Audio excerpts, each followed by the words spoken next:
here's the thing. The honest truth, and one that nobody really talks about in the credit card points and miles game, is that my points are worth less today than they were yesterday. Some of their top tier properties used to cost 100,000 Hilton points, but now they can cost up to 250,000 Hilton points per night. Like everything costs more, you're getting less of them. And so we're kind of getting pinched in that way. So you really have to be as smart as possible when you're making those redemptions. That was a great segue into my next question that I have for you as well Love it. too. And that is something that you talked about that I don't think a lot of people are paying attention to, and that is why your credit card points are losing value. Can you break that down for us, Philip? Absolutely. Yeah. So here's the thing.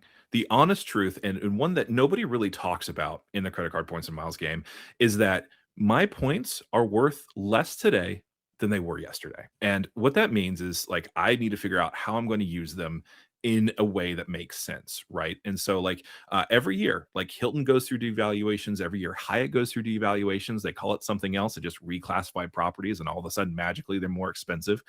Um, but you make those bookings as early as you can, right? Like I literally just finished booking all of my hotel stays for the next year because Wow. Hilton's about to start devaluing, Hyatt's about to start devaluing. And so if you can use them as early as possible, you should Right. do that. Like it just they're going to go down. Wow. And so now what makes it devalue, Philip? Is that Oh yeah, great um point. yeah, like is it because we're now in 2026 from 2025, or is it just because, or is it because of, I knew that there was like a lawsuit that was going on in the last like few months or so, and a lot of like places essentially have been saying, hey, we're gonna pick and choose which credit cards that we're going to accept. So can you break that down for us? Yeah, absolutely. So, inflation is kind of coming to the points and miles game from all different angles, right? So, the first angle is things are costing just more points, just because more and more people are learning about this amazing credit card game. So, more and more people are getting points, which means that those few reward spaces, right? Because there are limitations to this. It's not just like unlimited award space. Like each hotel has a separate amount of rooms they've blocked. Every flight has what, 6 or 7 reward seats per flight.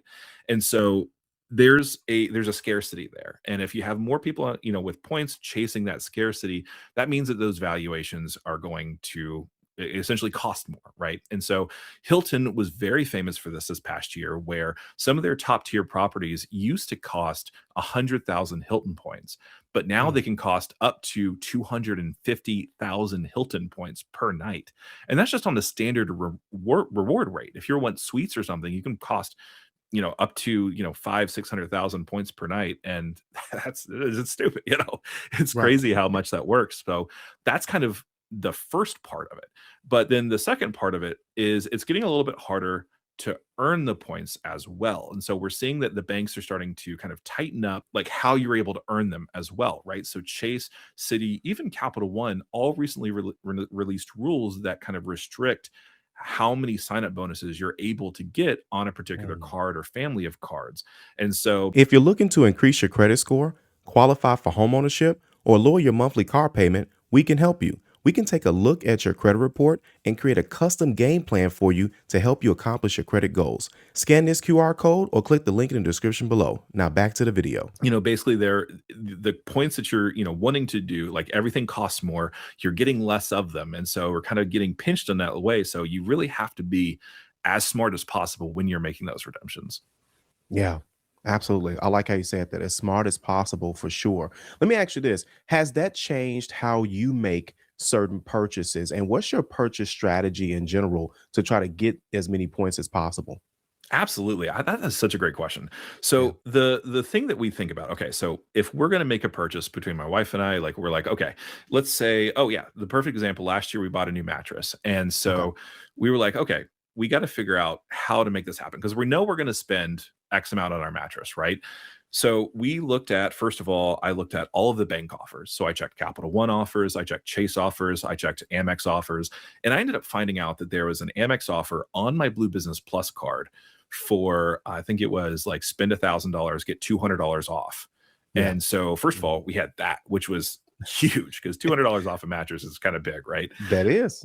Yeah, Yeah, that covers and taxes if depending on where you at. Yeah. exactly, right, yeah. Real quick, be sure to download our free ebook today. All you got to do is scan this QR code right here or click the link in the description below. Now back to the video. Then so what I did next was I decided to check, Rakuten. I also checked, so these are the shopping portals, right? So we Yeah, have absolutely. Rakuten.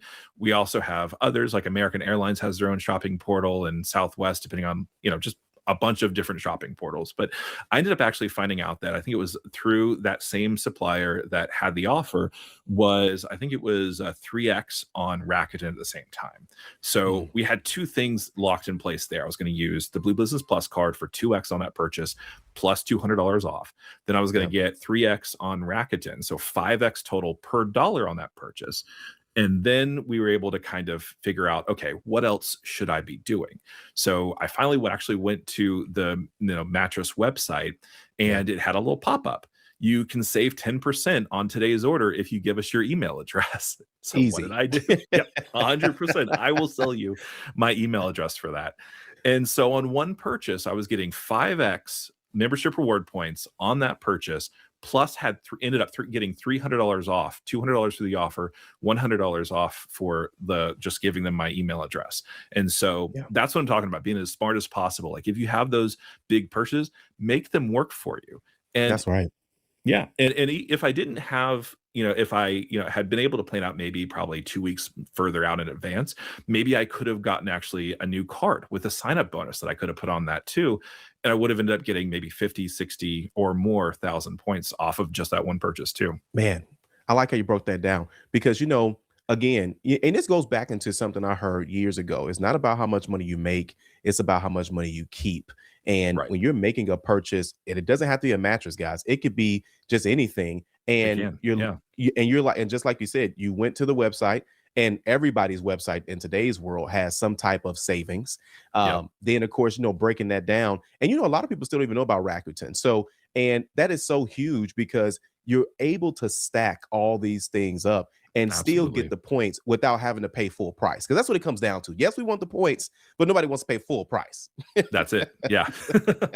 That's what it comes down to. That's great, Yeah. man. That's great. So now let's go into another part of that as well. And that's going to be the truth about credit card rewards overall. Because before we go there too, though, Phil, because I want to kind of give some background. I know my audience love when we go straight into it, but I want them to know a little bit about the person. How did you get Yeah. into like the credit card space? And then if you don't mind sharing with us, it doesn't have you don't have to let us know which banks it is, but how many Yeah. cards do you have actively open?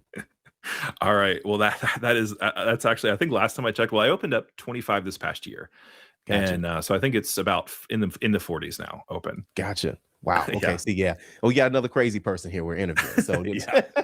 Yeah. but no, this. No, go ahead. I'm sorry. I was talking to Anthony. He's like, "You're a legit crazy person." And but what though? Outside of the amount, because we've heard a lot of crazy amounts, high amounts, I should say, on this channel. I Mhm. want people to understand something. Philip is not just talking from, speculation. Okay. Right. This is from experience. This is from having these cars. Not to mention, guys, he said he was a write-off. For those who don't know, that was a charge-off years ago. So people think that Yep. they can't rebuild from that. You're talking to you're literally listening to someone that has over 20 plus credit cards. And again, that happened, years ago. So just want to that keep that Absolutely. piece of transparency. So we appreciate that, Phil.